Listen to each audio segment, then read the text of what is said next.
నేను ఈ బిల్డింగ్ మీద నాకు వచ్చేసి పర్మిషన్ వచ్చింది, నాకు ఈ బిల్డింగ్ మీద పర్మిషన్ ఉంది అని చెప్పి తెచ్చుకుంటే కదా. అది లేదు.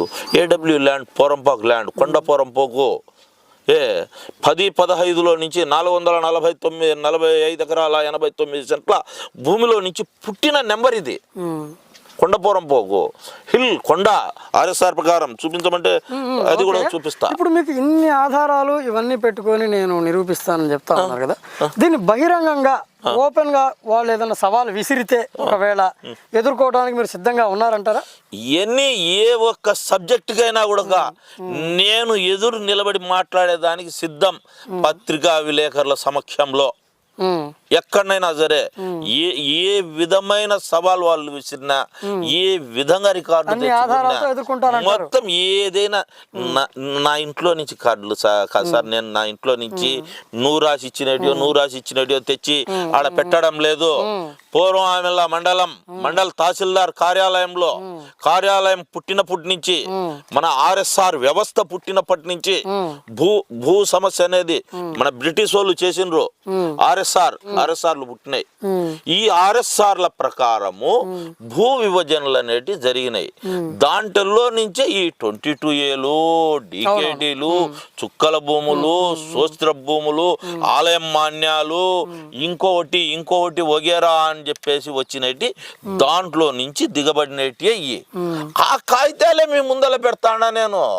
నేను నువ్వు రాసిచ్చిన రిజిస్టర్ డాక్యుమెంట్ చెల్లదు. కొండపోరంపోకు రిజిస్టర్ అంటాడు, ఏ విధంగా చెల్లుద్ది? ఈ కొండపోరంపోకులో నుంచి విభజించబడి వచ్చింది 1251. మాకు రంగసముద్రం గ్రామ పంచాయతీకి 1250 వరకు మాత్రమే ఆర్ఎస్ఆర్ ఉన్నది. 1251 నుంచే స్టార్ట్. 1 కొండపోరంపోకు కొండ హిల్ ఆర్ఎస్ఆర్ ప్రకారం ఆర్ఎస్ఆర్ కాగితం. సరే, ఇప్పుడు ఉన్నాయి మీ దగ్గర. అయితే అన్ని ఇప్పుడు మీరు అనేది ఏంటంటే ఫైనల్గా సంబంధించి భూ వివాదాల పట్ల ప్రజల కోసము ప్రభుత్వ ఆస్తిని కాపాడుకోవాలనేది మీ పోరాటం అంటారు. ఈ పోరాటాన్ని ఆపే పరిస్థితే లేదు. అధికారులు కలిశారు, మీరు అధికారులకి వినతి పత్రాలు ఇచ్చారు, వాళ్ళు యాక్షన్ తీసుకోలేదని ఈరోజు మీడియా ముందుకు వచ్చాము. ఏది ఏమైనా కానీ ఈ సమస్య మీద పోరాటం చేసేదే అంటారు. 100% 600 గాని అగ్గురారం పాడు గాని అని చెప్పి మాకు ఒక పాత సామెత ఉంది. ఆ పాత సామెత ఉంది సార్. ఆ సామెత కొద్దీ నేను చెప్తున్నాను, ఈ 4 నెంబర్లతోనే కాదు, ఇంకా కొన్ని వందల కోట్ల రూపాయల విలువ చేసే ఆస్తులన్నీ కూడా ఉన్నాయి. అన్నీ కూడా వెలుగులోకి తెస్తాము, చూపిస్తాము. నెక్స్ట్ 2029 జగన్మోహన్ రెడ్డి వచ్చిన తక్షణం ఇవి అన్నీ ఈరోజు ఆర్డీఓలు తొక్కి పెట్టచ్చు, పై అధికారులు తొక్కి పెట్టచ్చు, ఇంకొకరు తొక్కి పెట్టచ్చు, తహసీల్దార్ గారు వాళ్ళ ఒత్తిళ్లకు ఏమి చేయలేకపోవచ్చు. కానీ ఈ ఆధారాలన్నిటితో 2029 పార్ట్ 2లో 100% మేమైతే మా జగన్మోహన్ రెడ్డి గారి దృష్టిలో తీసుకోబోయి పెట్టి ఇవన్నీ రద్దు చేయించి అక్కడ పేద ప్రజలకు మొత్తానికి ఈరోజు నిన్న స్థలాలు లేక జగనన్న కాలనీలు కట్టుకునేదానికి సెంటున్నర ఇచ్చిండు. ఈ స్థలాలన్నీ తీసిస్తే 5 సెంట్లంతున ప్రతి ఒక్క నిరుపేదకు 5 సెంట్లంతున పట్టాలు ఇప్పించేదానికి ముందుండి పూనుకుంటా మా సొంత డబ్బు ఖర్చు పెట్టైనా సరే పేద ప్రజలకు 5 సెంట్లంతున, అంటే మిగతా అంతలకల ఇస్తారో ఎవరో తెలియదు కానీ మా రంగసముద్రం గ్రామ పంచాయతీలో ఉన్న ప్రజలకే కాకుండా పూర్వం ఆమెల మండల్ వైజ్ ఉన్న ప్రజలకందరికి కూడా ఈ సంకల్పం బాగుంది. చాపాటి లక్ష్మీనారాయణ గారు, మీ సంకల్పం బాగుంది. సరే, పేద ప్రజలకి కాస్త ఉండటానికి భూమి ఇప్పించే దాంట్లో మీ ఆలోచన, మీ పోరాటాలు అన్నీ బాగానే ఉన్నాయి. అయితే ఇప్పుడు మీరు జిల్లా కార్యదర్శిగా ఉన్నారు వైసీపీకి సంబంధించి. ఒక జిల్లా కార్యదర్శిగా మీరు ఇన్ని పోరాటాలు చేస్తూ ఉన్నారు. కబ్జా కోరల్లో చిక్కుకున్నటువంటి భూముల పట్ల మీ పోరాటన చాలా బాగుంది. మీరు రేపు ఈ పోరాటాన్ని గుర్తించి వైసీపీ మీకు ఏదైనా మంచి పదవి రాష్ట్ర స్థాయిలో ఏదన్నా ఇస్తే మీ పోరాటం ఇంకా అన్ని చోట్లకు విస్తరించి బాగా చేస్తారంటారా? సార్, ఈరోజు జిల్లా కార్యవర్గంలో మేము పనిచేస్తున్నాము. ఏదైనా సరే మా ఎమ్మెల్సీ గోవిందరెడ్డి గారు చాలా నిక్కసైన మనిషి. ఎటువంటి అవినీతి ఇంకొకటి అంటే దాన్ని ఆయన గడప కూడా తొక్కనిచ్చే వ్యక్తి కూడా కాదు. ఆయన కింద మేము పనిచేయడంలో ఈ జిల్లా కార్యదర్శి లేకపోయినా సాధారణమైన కార్యకర్తగానైనా కూడా పనిచేసేదానికి మేము ముందుంటాము. అంటే పదవితో మీకు పని లేదు? పదవితో అవసరం లేదు సార్. మేము ఖచ్చితంగా మా ఎమ్మెల్సీ గారి అడుగుజాడల్లో ఒక కార్యకర్తగా పనిచేస్తూ పార్టీని బలోపేతం చేసేదానికే కృషి చేస్తాం తప్పనిచ్చి వేరొకటి కాదు. రైట్. చివరిగా ఏం చెప్తారు నిన్న జరిగినటువంటి విద్యాలయం ఆరోపణల పట్ల 1 minute ఓకే షార్ట్గా మీ ఫైనల్ అసలు ఏం చేయబోతున్నారు ఈ ఆరోపణల పట్ల? సవాళ్ళు, ప్రతి సవాళ్ళు, విమర్శలు, ప్రతి విమర్శలు ఇవంతా పబ్లిక్ చూస్తున్నారు కదా, ఇప్పుడు మీరు ఏం చెప్పబోతున్నారు ఫైనల్? ఇంకా దీన్ని ఇంకా నెక్స్ట్ లెవెల్ ఏంటి మీ పోరాటంలో? ఈరోజు వచ్చేసి మేము వచ్చేసి తహసీల్దార్ గారికి ఒక వినతి పత్రం ఇస్తూ పత్రికాముఖంగా దాన్ని చూడండి అని చెప్పాము.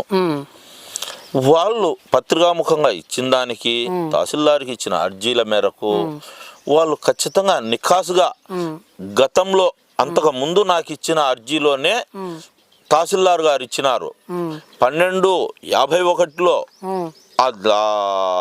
విద్యాలయం లేదు, 1261/2లో ఉన్నది అని ఇచ్చిండు. 1261/2 కూడా ఆర్ఎస్ఆర్ ప్రకారం కానీ వాళ్ళ కంప్యూటర్ ఆన్లైన్ సిస్టంలో కానీ దాంట్లో ఏడబ్ల్యూ ల్యాండే కొండపోరం పోకే హిల్లులో నుంచి పుట్టిందే ఆ నేల. కాబట్టి దాని మీద చర్యలందు తీసుకోవాల్సిండేది తహసీల్దార్ గారు తీసుకోకపోతే దీంట్లోనైతే వదిలే క్వశ్చన్ లేదు.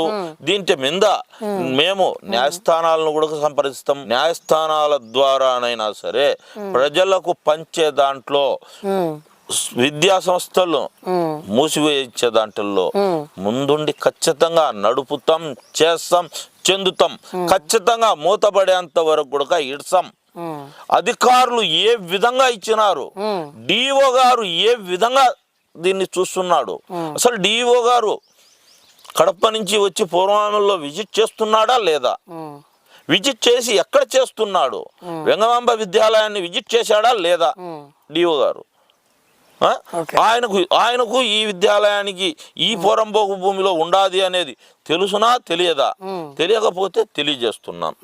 అంటే అందరికి కూడా కొంతమంది అధికారులకు తెలియకపోవచ్చు, తెలియకపోయినా గతంలో 1-2 సార్లు తెలియజేసినాము.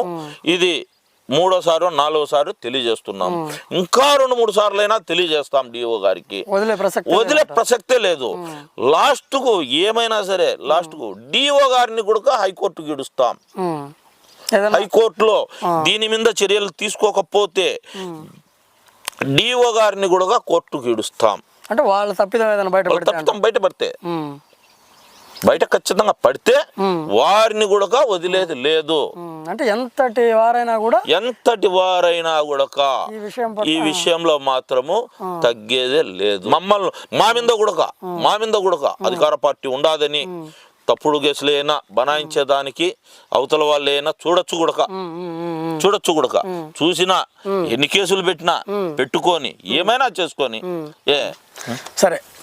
మొత్తానికి పోరుమామిళ్లలో ఉన్నటువంటి ఈ రంగసముద్రం భూముల వ్యవహారంలో జరుగుతున్న వివాదాల పట్ల చాపాటి లక్ష్మీనారాయణ రెడ్డి గారు వెనక్కి తగ్గే ప్రసక్తే లేదని చెప్పి, దీని మీద ఎంతటి అలుపెరగని పోరాటం చేయడానికైనా నేను సిద్ధమని చెప్పి ఆయన ఘంటాపదంగా చెప్తా ఉన్నారు. చూద్దాం ఇంకా రాబోయే రోజుల్లో ఈ విషయము, ఈ వివాదం ఎలాంటి మలుపు తిరగబోతోందో, చివరికి దీని ఫలితం ఎలా ఉండబోతోంది, ఈ భూమి ప్రభుత్వానికి చెందబోతోందా, లేదంటే ప్రజలకి అన్నట్లుగా తర్వాత ప్రజలకి పంచిపెట్టే కార్యక్రమం జరగబోతోందా, లేదంటే వాళ్ళు మాదే అని చెప్తున్న విషయం తరుణంలో ఆ భూమి వారికే దక్కనుందా, ఇవన్నీ కూడా రాబోయే రోజుల్లో చూద్దాం. అంతవరకు నమస్తే.